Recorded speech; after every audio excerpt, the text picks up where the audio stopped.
안녕하세요 여러분. 이야기를 노래처럼 노래를 이야기처럼 하는 이야기하는 늑대입니다. 오늘은 늑대의 수학 이야기 9번째 시간입니다. 지난 시간 최소 공배수 기본 개념에 이어서 오늘은 최소 공배수를 이제 직접적으로 구하는 방법, 그리고 최소 공배수의 활용 문제에 대한 간단한 소개하면서 마무리하도록 하겠습니다. 지난 시간이 최소 공배수의 기본 개념, 그 전 시간이 최대 공약수 구하기였을 건데, 최대 공약수를 구하는 방법과 최소 공배수를 구하는 방법이 사실 거의 같습니다. 접근하는 방법은 거의 비슷하고요. 마지막 마무리 짓는 부분에 있어서 이제 조금 차이점이 있는데, 다시 말해서 내가 최대 공약수를 잘 구했다 그러면 최소 공배수도 어렵지 않게 구할 수 있을 겁니다. 그럼 바로 이제 설명을 시작할 건데, 사실 최대 공약수를 구하는 방법도 그랬고, 이번 최소 공배수를 구하는 방법도 어떤 특별한 개념적인 설명보다는 직접 우리가 문제를 풀면서 이해하는 게 보다 빠를 겁니다. 해서 예를 들어서 조금 큰 숫자를 가지고 이야기를 해볼게요. 그래야 설명할 수 있는 경우들이 좀 더 생기니까. 150과 180 그리고 105 이렇게 세 수의 최소 공배수를 구할 겁니다. 그러면 최대 공약수가 그랬던 것처럼 최소 공배수를 구하는 방법도 두 가지가 있습니다. 소인수 분해를 이용한 방법이 있을 것이고 거꾸로 나누기 방법이 있을 건데, 일단 소인수 분해를 이용하는 방법을 먼저 해보도록 하겠습니다. 자, 그러면 이거를 가로가 아니라 세로로 썼어야 됐겠죠. 150도 조금 더 위에 쓸 수 있도록 하겠습니다.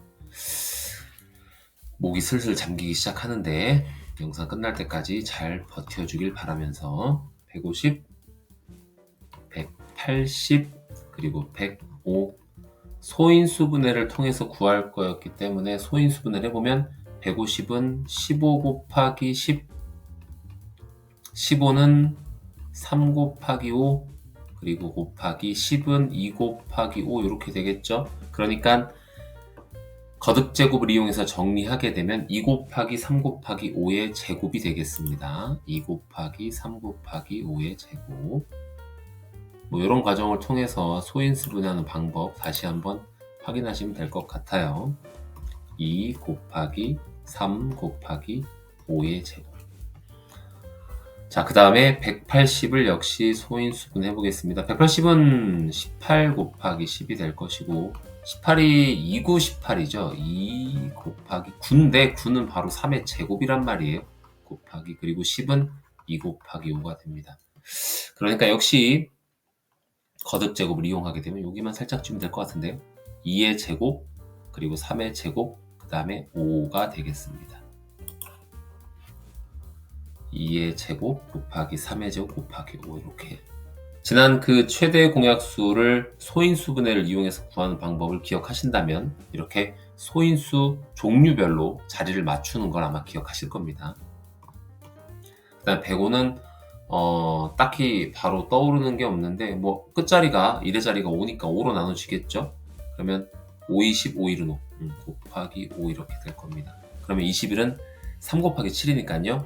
소인수가 작은 것부터 순서대로 쓰게 되면, 아이고 여기가 아니라 우리가 방금 말씀드린 것처럼 소인수 종류별로 자리를 맞춰야 되겠죠. 그러면 3 곱하기 5 곱하기 7 이렇게 쓸 수 있을 겁니다. 이렇게 150과 180 그리고 105의 최소 공배수를 구하기 위해 첫 번째 방법 소인수 분해를 이용하는 방법을 우리가 이제 쓰고 있는데, 이렇게 소인수 분해가 끝나면 세로로 같은 종류의 소인수끼리 비교하는 거죠.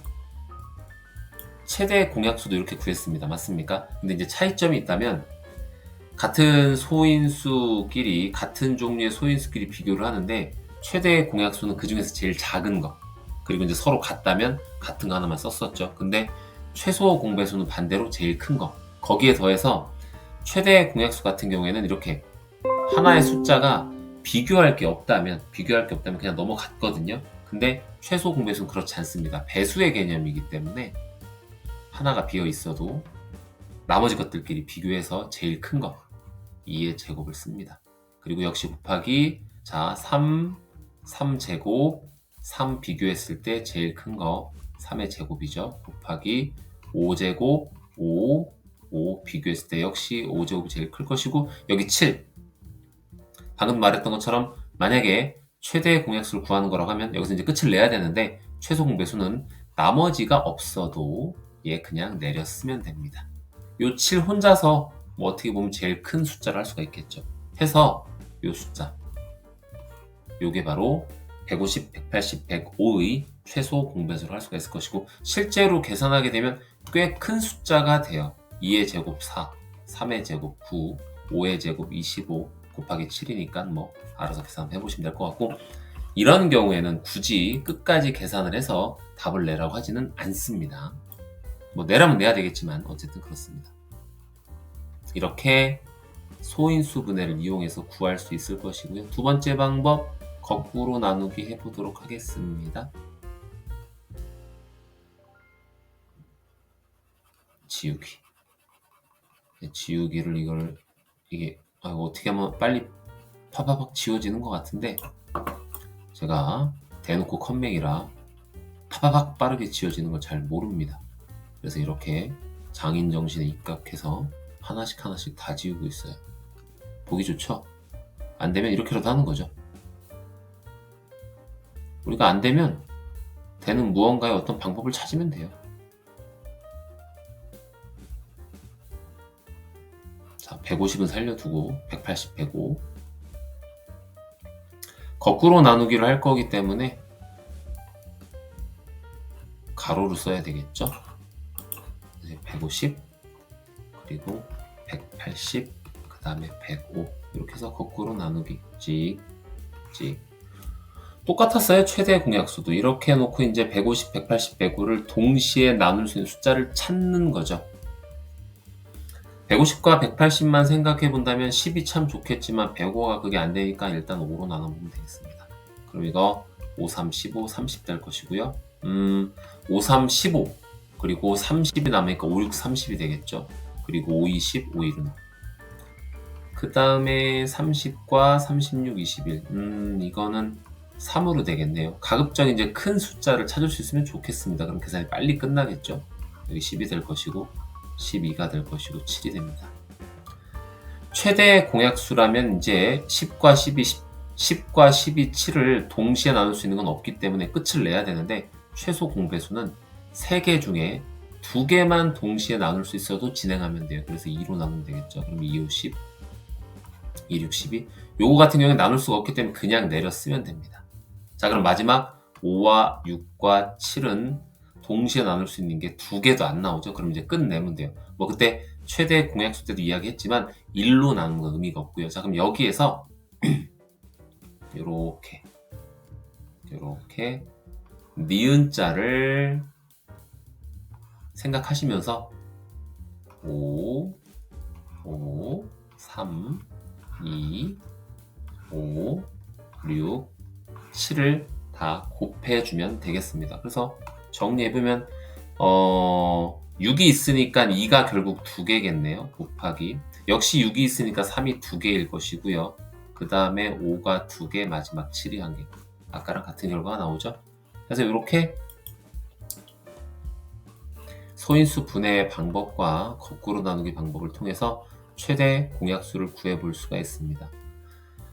처음에도 그리고 이제 중간중간에도 계속해서 이야기했지만 그 최대 공약수와 최소 공배수를 구하는 과정 자체가 상당히 비슷한 부분이 있어요. 그러니까 그 두 가지 방법을 엮어서 같이 공부하면 좋겠습니다. 그래서 이제 최대 공약수는 여기까지만 진행을 하고 최소 공배수는 여기를 넘어서까지 진행한다 뭐 이런 식으로 뭐 지난 시간에도 이야기를 했지만 수학은 관계의 학문입니다. 그러니까 배울 때 최대 공약수를 배웠고 그 다음에 최소 공배수를 배웠다고 해서 그걸로 끝낼 문제가 아니라 관계라든지 연관성이 있다면 어떻게든 엮어보는 거 그게 이제 수학 학습의 제대로 된 방법이라 할 수 있을 것이고요.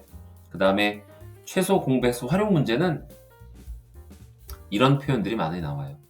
가능한 한 작은 최소 공배수란 표현 자체가 최소 가장 작은 공통적인 배수잖아요. 그러니까 가능한 한 작은 최소한 되도록 작게 뭐 처음으로 다시 등의 표현이 있는 경우에는 보통 언제나 항상 늘 그런 건 아닙니다. 보통 최소 공배수를 이용해서 문제를 풀게 된다는 거. 그래서 이런 부분들은 내가 문제풀이 경험을 많이 함으로써 그 문제에서 이야기하는 어떤 내용들을 뭐랄까 내꺼화 시키는 거, 그런 과정이 필요합니다. 그래서 사실 활용 문제는 가르칠 이렇다 할 어떤 방법적인 부분이 사실 마땅치가 않습니다. 모든 공부가 다 그렇지만 활용 문제 같은 경우에는 특히 더 앞에서 나온 어떤 기본적인 어떤 개념이라든가 이런 것들을 이용해 가지고 내가 경험, 문제풀이 경험을 통해서 내 거로 만들어가는 게 더 좋은 방법이라 할 수 있을 겁니다. 그럼 오늘 여기까지 마무리하고요.